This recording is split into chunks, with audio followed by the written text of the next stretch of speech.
Good morning students, I hope that you are doing well. तो आज हम circulatory system से एसोसिएटेड एक मेजर ऑर्गन की बात करने वाले हैं, ताकि जो हमारा टॉपिक है सर्कुलेशन वो हमें समझने में थोड़ी आसानी हो, हमारे कॉन्सेप्ट्स बिल्डअप हों। तो जब भी आज लोगों से पूछा जाता है that which is the organ that filters blood, तो सामने से कई बार हमें जवाब मिलता है हार्ट। बट एक्चुअली में हार्ट ब्लड को फिल्टर नहीं करता। हार्ट को ब्लड को फिल्टर कौन करता है? किडनी। तो हमें मिसकंसेप्शन इतना है क्यों, इतना प्रेवलेंट? तो ये इसलिए है क्योंकि हमें पता है कि हमारे हार्ट के थ्रू ब्लड पास करता है, तो हमें लगता है कि वो पास करते हुए फिल्टर हो रहा है एक तरीके से। बट एक्चुअली में the role of the heart is to pump blood. वो ऑक्सीजनेटेड ब्लड को पंप करता है to the organs of our body, और वो डीऑक्सीजनेटेड ब्लड को पंप करता है टू द लंग्स, ताकि उसका ऑक्सीजनेशन हो पाए। तो आज की क्लास में हम पढ़ेंगे the structure of human heart. इसको हम समझने की कोशिश करेंगे। तो ये है हमारा ह्यूमन हार्ट का स्ट्रक्चर। काफ़ी कॉम्प्लिकेटेड ना, बट आप चिंता मत करिए, हम इसको थोड़ा आसान तरीके से समझेंगे। पर उससे पहले हमें समझना है कि भला हार्ट की ज़रूरत क्या पड़ रही है हमारी ह्यूमन बॉडी को। तो वो इसलिए ताकि जो ऑक्सीजनेटेड ब्लड है वो हमारे बॉडी ऑर्गन्स तक पहुँचे, और वो ऑक्सीजनेशन कर कौन रहा है? हमारे लंग्स कर रहे हैं। तो आप ये भी पूछ सकते हैं कि भला लंग्स ही डायरेक्टली सारे बॉडी ऑर्गन्स को क्यों नहीं पहुंचा देता इस ऑक्सीजनेटेड ब्लड को? सो द आंसर इज़ कि हमें ब्लड को बहुत दूर तक पहुंचाना है। दूर तक पहुंचाना है इसका मतलब ये नहीं कि चाइना पाकिस्तान तक पहुंचाना है, बट हाँ, दूर तक यानी कि टोज तक पहुंचाना है, फिंगर टिप्स तक पहुंचाना है, हमारे ब्रेन तक पहुंचाना है, हमारी बॉडी के सारे सेल्स तक पहुंचाना है। तो हमें एक ऐसी मोटर की ज़रूरत होती है, एक ऐसे पंप की ज़रूरत होती है जो एक रिक्वायर्ड प्रेशर प्रोवाइड करे, ताकि हमारा ये जो ब्लड है वो सारे बॉडी पार्ट्स के सारे सेल्स तक पहुंच पाए। तो यहाँ पर रोल आता है हमारे हार्ट का। तो अब मैं आपको हार्ट को ड्रॉ करके दिखाऊंगी। हम फैंसी वे में नहीं ड्रॉ करेंगे हार्ट को, हम उसे एक बॉक्स के थ्रू रिप्रेजेंट करेंगे।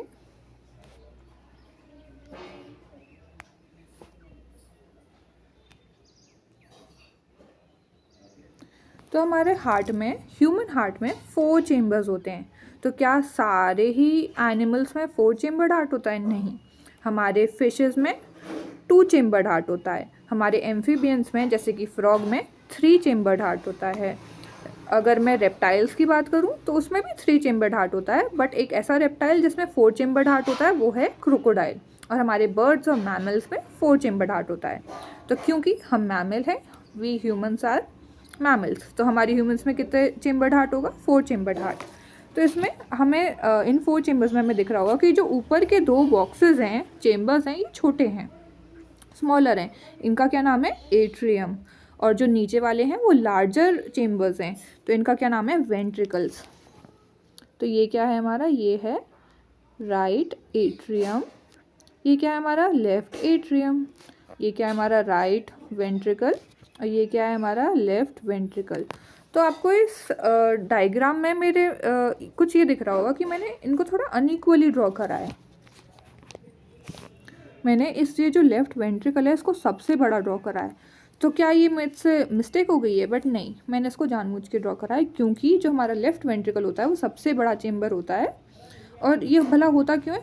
क्योंकि ये लेफ्ट वेंट्रिकल के थ्रू हमारा ऑक्सीजनेटेड ब्लड जा रहा है to all the body parts. तो अब इसका सबसे बड़ा होना बहुत ज़रूरी है, ताकि इसमें मैक्सिमम कॉन्ट्रैक्शन हो और मैक्सिमम फोर्स और प्रेशर के साथ हमारा ब्लड बॉडी ऑर्गन्स तक पहुंच पाए। और उसी जगह पे जो राइट वेंट्रिकल है ये कहाँ पे पहुंचा रहा है? ये लंग्स पे पहुंचा रहा है ब्लड।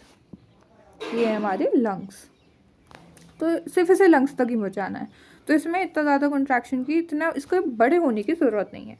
तो हमारा लार्जेस्ट चेम्बर कौन सा है? Left ventricle.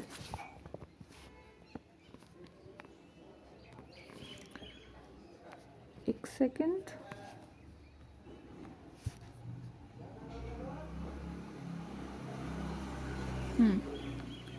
अभी ये हम फिर से हाथ को ड्रॉ करते हैं और सेप्टम की बात करते हैं। सेप्टम यानी कि ये जो दीवारें हैं,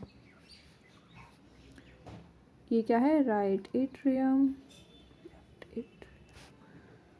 राइट वेंट्रिकल और लेफ्ट वेंट्रिकल। तो देखिए, आपको ये बीच में दीवार दिख रही होगी, ये जो दीवार है ये क्या कर रही है, राइट एट्रियम को लेफ्ट एट्रियम से डिवाइड कर रही है, इन दोनों के बीच की दीवार है। तो इस दीवार का आप थोड़ा कॉमन सेंस लगा के देखिए, इसका क्या नाम होगा, इसका नाम होगा inter atrial septum. Inter atrial यानी कि दो एट्रियल के बीच का सेप्टम। और वैसे ही ये जो राइट वेंट्रिकल और लेफ्ट वेंट्रिकल के बीच का जो सेप्टम है उसको बोलते हैं हम इंटर वेंट्रिकुलर सेप्टम। और ये वाला जो सेप्टम है, ये वाली जो दीवार है, ये क्या कर रही है, एट्रियम को वेंट्रिकल से सेपरेट कर रही है। तो इसका नाम क्या है, एट्रियो वेंट्रिकुलर सेप्टम। तो इतनी बेसिक अंडरस्टैंडिंग आई होप आपको हो गई है उसके चेम्बर्स के बारे में, हार्ट के चेम्बर्स के बारे में। अब हम बात करते हैं ब्लड वेसल्स के बारे में, जो हार्ट तक ब्लड को लेकर आ रही हैं और हार्ट से ब्लड को लेके भी जा रही हैं। तो बेसिकली आपने बचपन से इतना तो पढ़ा ही होगा कि हमारी जो आर्टरीज होती हैं वो ऑक्सीजनेटेड ब्लड कैरी करती हैं और जो वेन्स होती हैं वो डीऑक्सीजनेटेड ब्लड कैरी करती हैं। बट यहाँ जब हार्ट की बात करते हैं तो एक एक्सेप्शन आता है कि पल्मोनरी आर्टरी क्या कैरी करती हैं, डीऑक्सीजनेटेड ब्लड, और पल्मोनरी वेन क्या कैरी करती हैं, ऑक्सीजनेटेड ब्लड। तो देखिए, हम ह्यूमन बींग्स ने सांस ली, सांस क्यों ली, क्योंकि हमारे बॉडी को ऑक्सीजन की रिक्वायरमेंट है। वो ऑक्सीजन कहाँ पहुँचा, हमारे लंग्स के पास। तो बेसिकली हमारे लंग्स के पास क्या है, ऑक्सीजन। अब इस ऑक्सीजनेटेड ब्लड को हम पहुँचाएंगे टू द लेफ्ट एट्रियम। किसके थ्रू पहुँचाएंगे, पल्मोनरी वेन के थ्रू पहुँचाएंगे। ये हमारा एक्सेप्शन आ गया, एक ऐसी वेन जो ऑक्सीजनेटेड ब्लड कैरी कर रही है, इसका नाम क्या है, पल्मोनरी वेन। तो अब हमारा ब्लड किधर आ गया है, लंग्स से लेफ्ट एट्रियम में। अब लेफ्ट एट्रियम से ये आएगा हमारे लेफ्ट वेंट्रिकल तक। अब लेफ्ट वेंट्रिकल बहुत ज़ोर से कॉन्ट्रैक्ट करेगा ताकि हमारे सारे body organs, body cells, body tissues तक ये ऑक्सीजन पहुंच जाए। और ये कौन सी ब्लड वेसल के थ्रू हो रहा है सर्कुलेट, वो हो रहा है एओर्टा के थ्रू। तो ये हमारा था left side of the heart. इसमें क्या हो रहा है, हमारा ऑक्सीजनेटेड ब्लड सर्कुलेट हो रहा है, ट्रांसपोर्ट हो रहा है एक तरीके से। तो इस वाले जो हमारा हार्ट का लेफ्ट साइड होता है उसको हम क्या कहते हैं, सिस्टेमिक हार्ट बोलते हैं। तो मैंने सांस ली, मेरा ऑक्सीजन लंग्स में पहुंचा, लंग्स के थ्रू लंग्स से अब ब्लड वेसल्स कौन सी कैरी करेंगी उसे, पल्मोनरी वेन। वो कहाँ ले जाएंगी उसको, लेफ्ट एट्रियम में।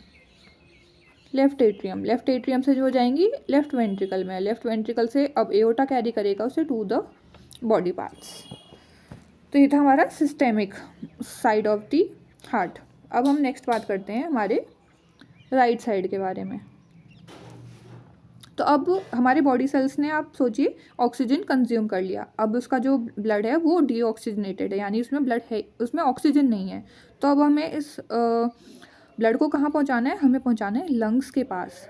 पर ये डायरेक्टली ऐसे नहीं पहुँचा सकती हैं, इसको भी पहुँचाने के लिए प्रेशर चाहिए। इसलिए अब हम इस बॉडी से दे देंगे इस ब्लड को हार्ट को। तो हमारी बॉडी से जाएगा blood to the right atrium.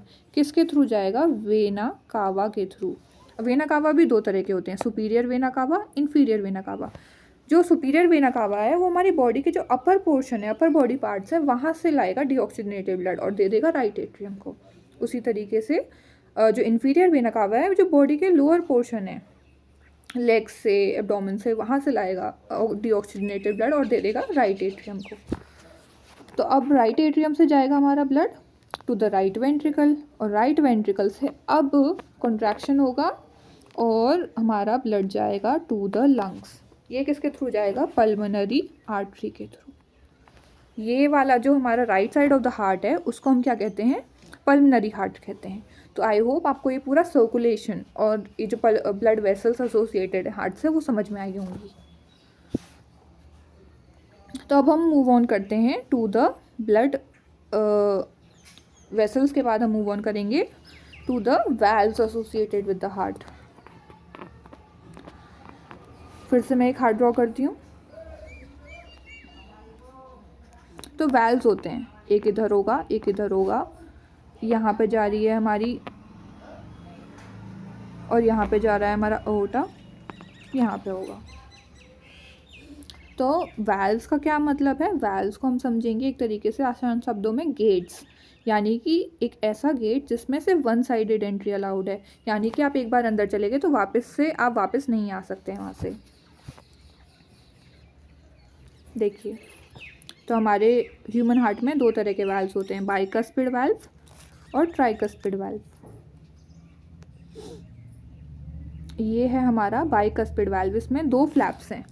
ये सबसे ज़्यादा स्ट्रॉन्गेस्ट है, इसको हम मिट्रल वाल्व भी कहते हैं। ये हमारा लेफ़्ट एट्रियम और लेफ़्ट वेंट्रिकल के बीच में प्रेजेंट होता है। ये बिल्कुल भी बैक फ्लो नहीं होने देता है ब्लड का। और ये हैं तीन है हमारे, एक ये और एक ये। ये एक हैं हमारे ट्राइकस्पिड वाल्व, इनमें तीन फ्लैप्स प्रेजेंट होते हैं। तो देखिए,